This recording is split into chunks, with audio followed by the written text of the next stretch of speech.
ध्यानेनात्मनि पश्यन्ति केचिदात्मानमात्मना अन्ये सांख्येन योगेन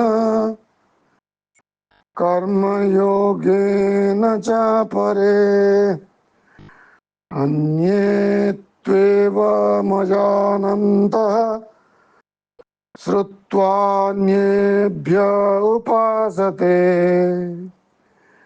तेऽपि चातितरन्त्येव मृत्युं श्रुतिपरायणाः। गीता 13:26-25।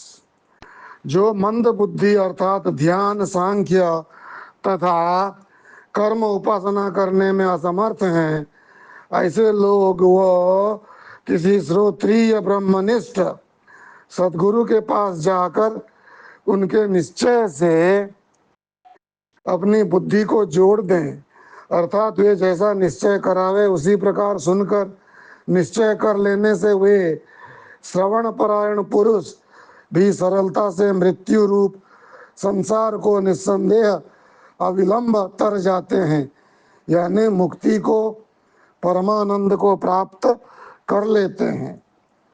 जैसे अपने से भिन्न दिखाई पड़ने वाले वस्तु व्यक्ति में मैंपना अहंकार बुद्धि नहीं होती, उसी प्रकार जो देह, इंद्रिय, अंतःकरण, प्राणादि तुमसे भिन्न यह रूप मेरा रूप है, उनमें मैंपने का अहंकार नहीं करना चाहिए।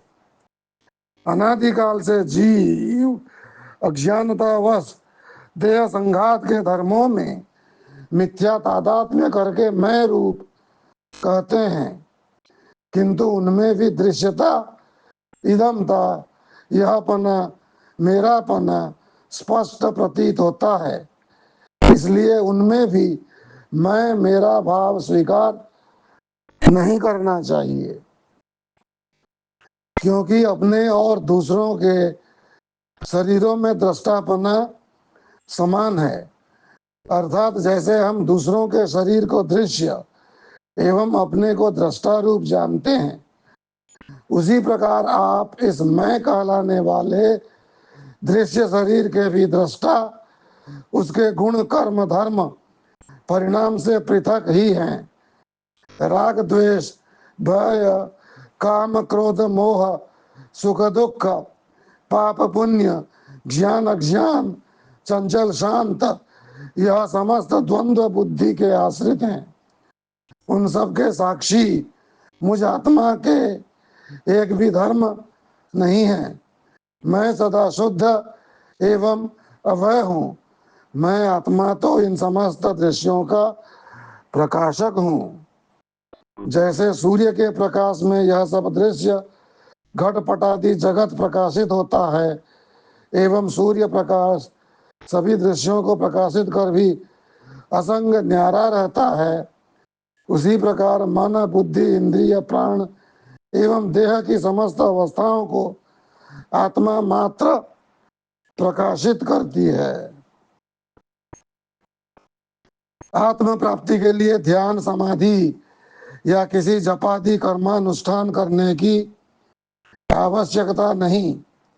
यह सब साधन तो आत्म जिज्ञासा उदय होने के पूर्व तक ही उपयोगी सहयोगी माने जाते हैं, बाद में नहीं, क्योंकि ध्याता और ध्येय का भेद रहने पर ही तो ध्याता जिस आकार के भगवान में मन लगाता है तो वह भक्त अपने उसी ध्येयाकार में तन्मय हो जाता है।